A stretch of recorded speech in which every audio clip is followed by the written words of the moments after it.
Oke, selamat malam. Assalamualaikum warahmatullahi wabarakatuh. Berjumpa kembali dengan Mas Bro Tegal, orang yang paling ganteng serumah, serumah, bukan setegal. Kalau setegal ampun saya, serumah karena di rumah sendirian ya.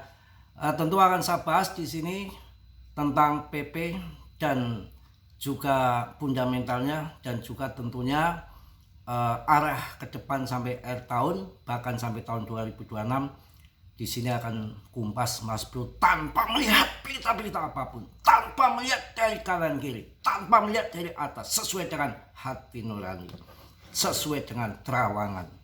Ada Mbak Dukun sedang ngobati membernya, konon katanya sakitnya karena diguna-guna.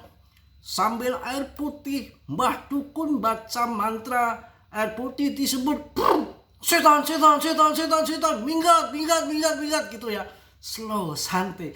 Di sini bahas kripto asik. Ya, nggak usah pakai panik, sepaneng, hancur-hancuran. Oke, sebelum bahas PP, akan saya kasih motivasi untuk kalian. Ya, saya juga punya temen, sahabat, punya trader. Ya, pokoknya hebat, mampu, sukses. Mas Bro itu nggak ada apa-apanya. Akan tetapi apa yang terjadi? Hancur. Ya, hancur. Saya bukan nyebutin nama dan saya bukan menjelekkan. Untuk motivasi untuk diambil hikmahnya. Apa arti semua itu? Bahwa main leverage future bahaya. Tinggal nunggu hancurnya saja, tinggal nunggu waktu ya.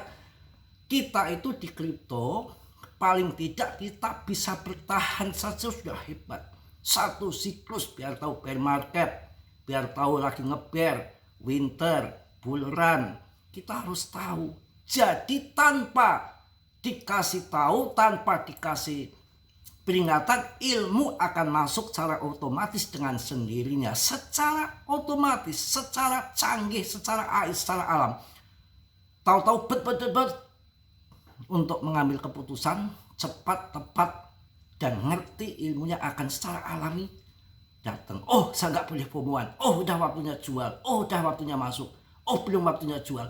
Jangan lagi membre turun CL, naik masuk, konyol, gemblung, dan ya begitu ya. Paling tidak kita harus bisa tahu satu siklus dalam kripto supaya kita ngerti hold jangka panjang. Oh, tahu, merasakan cuannya. Bagaimana kalau lagi turun kendor begini waktunya tambah muatan, kalian CL pergi. Ya nggak akan dapat cuan ke depan. Kita ikuti satu siklus sampai cuannya seperti apa. Kalau memang tahun 2024 ini tahun yang sebel dengan adanya si Kadrum ikut trade dan sejak adanya ETF itu udah banyak pakar yang satu sisi jangan dulu di ETF kan, mereka kan kontrol. Terjadi di saat pasca halving yang harusnya naik sama altcoin tidak pada naik, hanya BTC saja. Maka tahun depan, tahun 2028 di bulan April kita masuknya BTC. Saya kasih yang benar, bukan menjerumuskan koin A, B, C, tai, koin itu, tai, itu, tahu, keret semua. Buat apa? BTC, cuan BTC baru masuk ETH, Solana, BNB, yang bagus-bagus, yang murah Cardano, Polygon ya. Jadi pandangan saya sendiri akan saya sampaikan untuk kalian, tapi tetap dior riset sendiri. Mas Bro tidak bertanggung jawab atas kerugian kalian. Semua ditanggung masing-masing. Kalau di dalam grup saya planning 1 tahun udah saya kasih koin.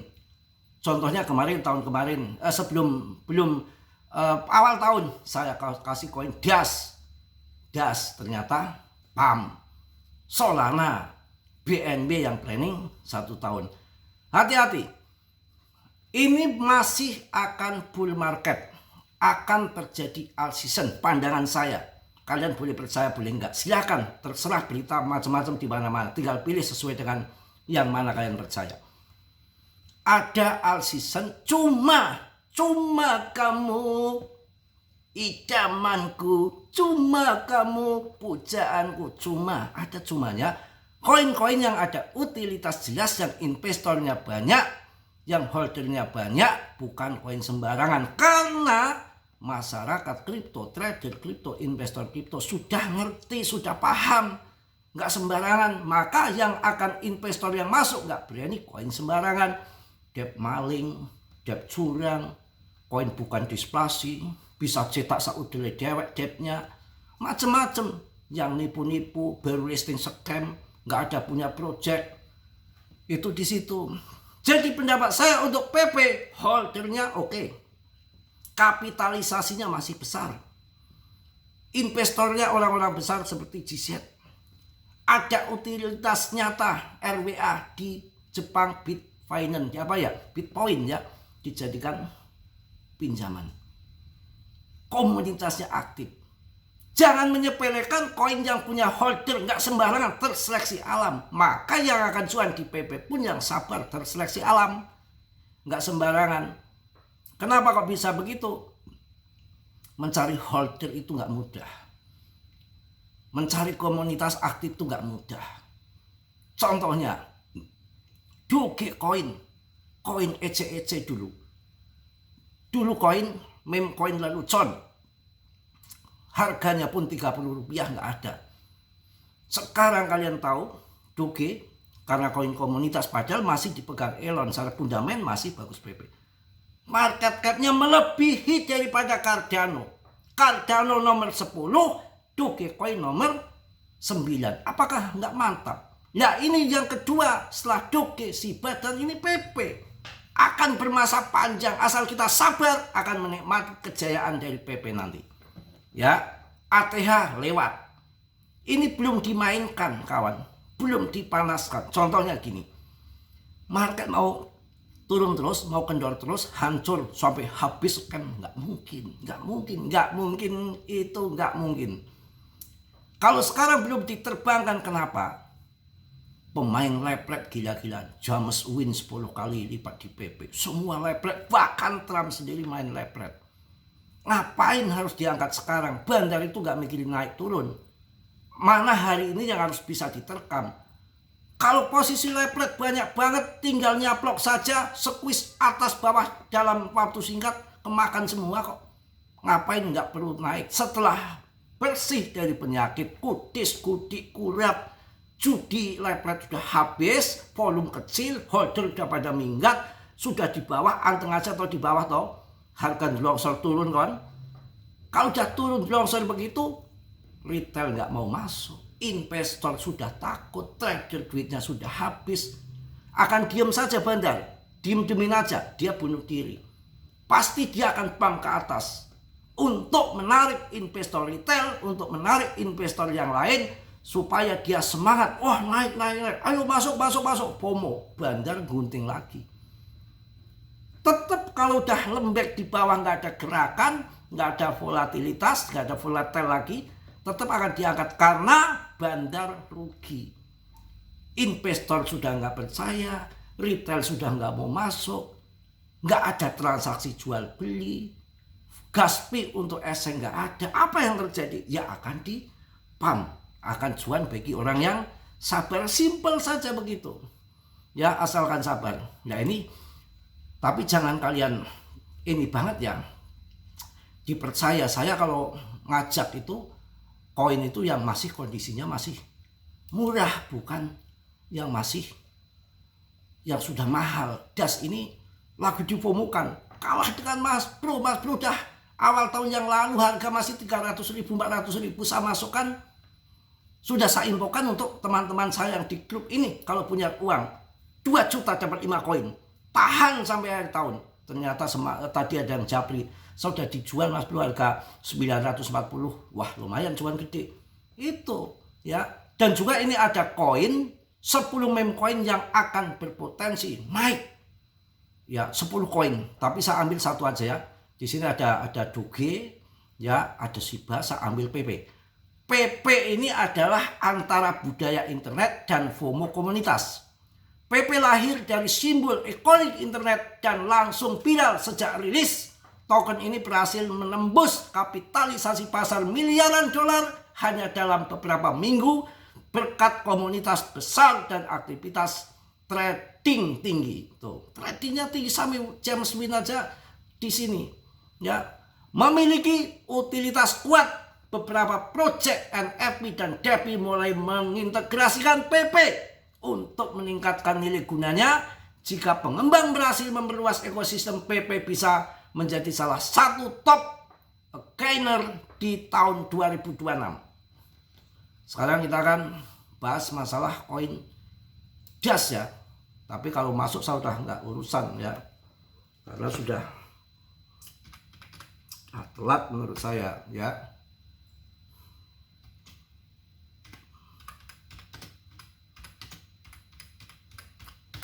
Sudah telat menurut saya. Ini benar-benar punya masa depan. Tapi kemarin ini baru digembar-gemborkan hari ini, padahal saya sudah dari awal tahun lalu prediksi harga DAS masa depan mata uang kripto. Di dunia mata uang kripto yang terus berubah, DAS kembali menjadi sorotan setelah mengalami lonjakan harga yang signifikan di tengah semakin ketatnya regulasi mata uang privasi.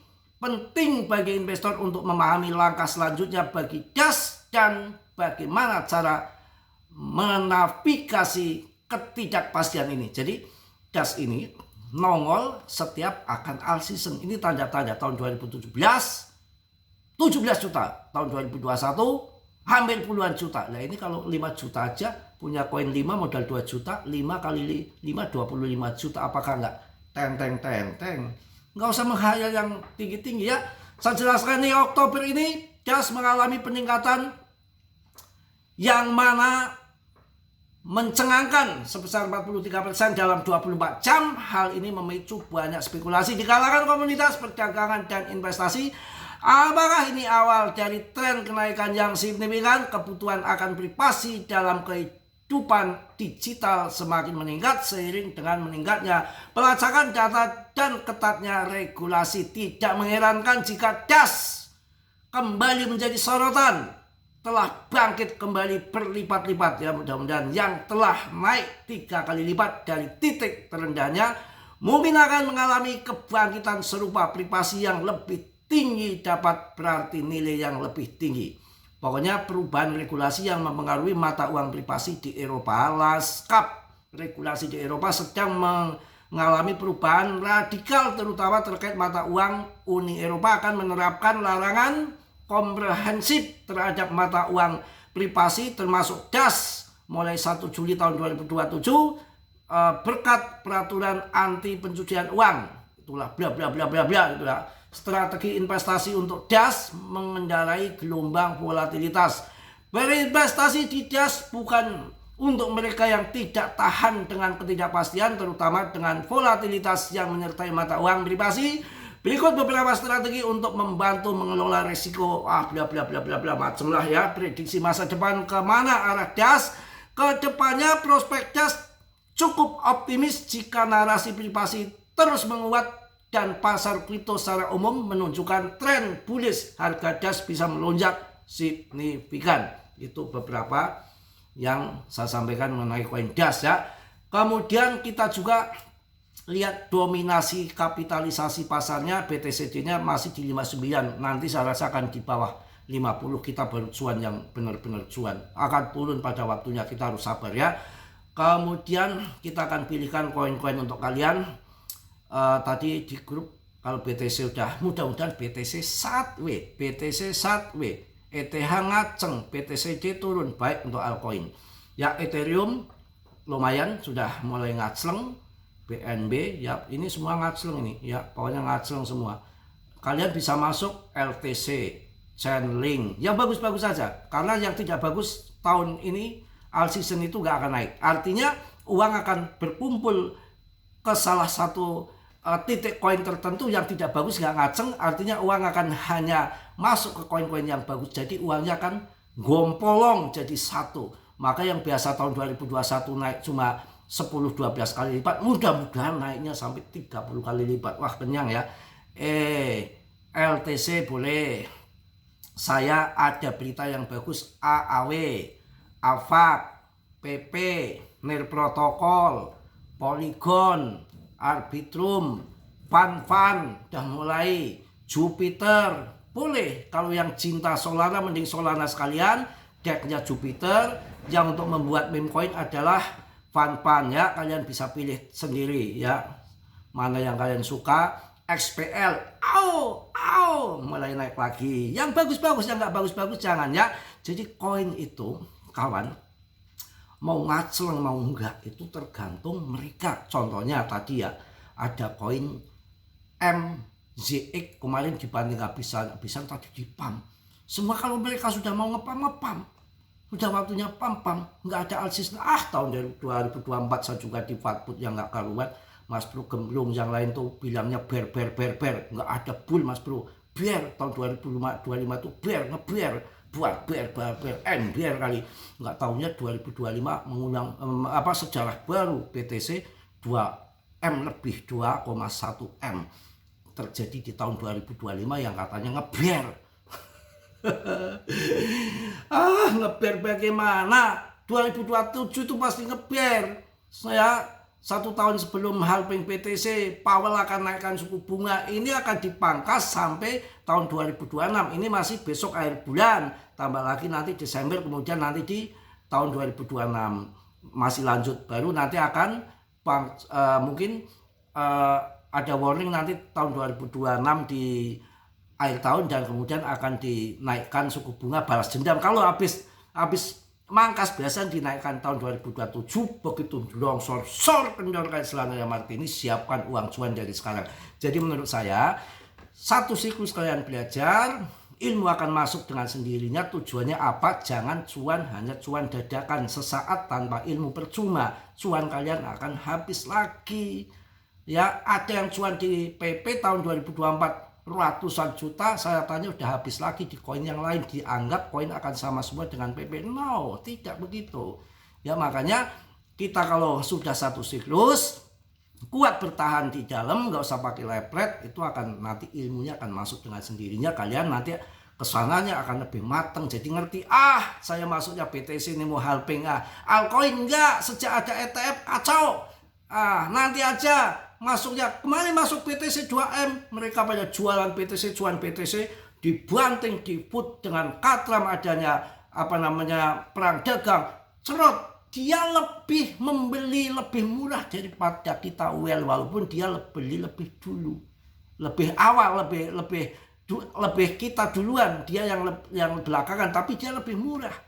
Inilah kripto. Mungkin itu aja, udah panjang lebar. Tetap semangat, tetap yakin, maju terus pantang mundur, sebelum scam hajar, jangan minggat sebelum kita cuan luber ya. Yang positif kalian ambil, yang buruk kalian tendang. Harus semangat dan semua risiko ditanggung masing-masing, karena investasi apapun ada risikonya, apalagi kripto bahaya ya, habis-habisan kalau kalian tanpa ilmu. Kita harus bisa bertahan panjang supaya kita tahu sekarang kita nggak cuan, kedepannya akan lebih cuan. Ngerti yang akan dibeli, koin-koin berikutnya hajar di sini, kalah siklus berikutnya harus menang karena dari ilmu belajar itu ya. Mungkin itu yang saya sampaikan. Semua risiko ditanggung masing-masing. Mas Bro nggak tanggung jawab atas kerugian kalian. Oke? Dalam dunia kripto selalu ada risiko yang berbahaya. Selalu saya ingatkan, riset sendiri, Dior ya. Yang positif kalian ambil, yang buruk kalian tendang. Kiranya sudah yang belum subscribe untuk subscribe, yang sudah Mas Bro ucapkan banyak-banyak terima kasih. Salam dari Tegal Mas Bro. Wassalamualaikum warahmatullahi wabarakatuh. Mulai ngaceng, jos.